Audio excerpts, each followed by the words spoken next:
More calls now for a coalition of the willing in Iraq, similar to the strategy employed by former President George W. Bush. Even some Democrats are now questioning the limited White House tactics for dealing with the terrorists.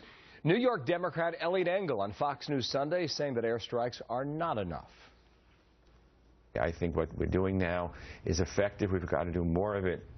And ultimately, we may have some boots on the ground there. It's not something I want, but you know what? We have bad choices, and the worst choice is to do nothing. Pete Hegseth, Fox News contributor and CEO of Concerned Veterans for America. Pete, how are you? And good morning to you there. Good morning, Bill. I'm doing well. In Minneapolis. Greg Palcott, by the way, reports moments ago the Mosul Dam is controlled by the Iraqis. The work is slow going right now. A lot of hidden IEDs. At one point, we were told 170 at that dam. But there is a dam to the west that is not under entire control of the Iraqis on behalf of the airstrikes from the Americans above. So that's what we know. How significant is it that you're now hearing this call from both sides, Republicans and Democrats? Very significant. And the fact that you're hearing it from the ranking member of the House Foreign Affairs Committee, in Eliot Engel, you're hearing it from Tulsi Gabbard, herself a two-time Iraq War veteran Democrat. These are folks who understand the nature of the threat that we face, what a cancer ISIS is, how much they seek to strike beyond their borders, and how the only country on earth capable of dealing with it is the United States of America. You know what they also understand, Bill, that's so important, is that 2014 isn't 2003. You don't have to retake Baghdad. We have Baghdad secured. You've got an Iraqi army and Kurdish forces, while they've had setbacks, are there. You've got an elected Iraqi government. You've got an American military that knows the human and physical terrain in Iraq very, very well, and you've got an enemy there that isn't made up of Iraqis. ISIS is mostly foreign fighters, which means the population there isn't going to have the sympathy for them we had in the past. There's a lot of things going for us if we were to go on the offensive that would give us an opportunity to take it to ISIS. I got it. Okay, now you say it's these calls are threat-based, which means they assess the security need. They want to see how serious it is. And it's not political in nature. And that may be the case for some. But I think we're really going to have to see how this plays out, whether or not this cranks up more pressure on the commander-in-chief. And if so, what does he do then?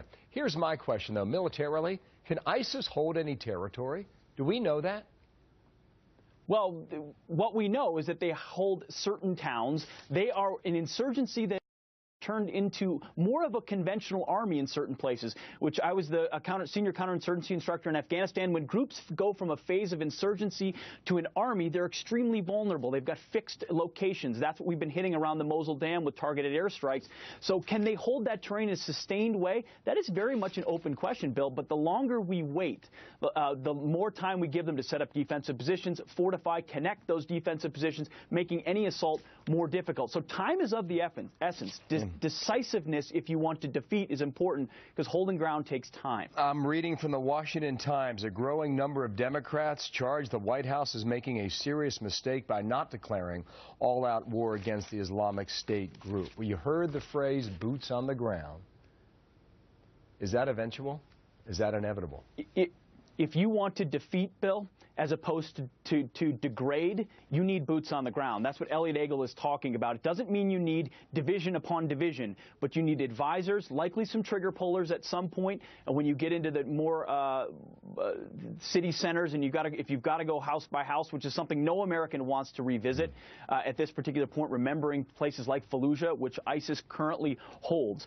But if you want to defeat this enemy, which we believe is the type of enemy that needs to be defeated, it could include American boots on the ground. But people need to remember, it doesn't need to look like Iraq in 2003. It can be done because there's so many attributes we have right now and levers we can pull to be more effective. It's a very good point that you make at the end. I'll tell you one more point on this, though. The Americans are only ones who have shown they can do that job, house to house, in towns like Fallujah.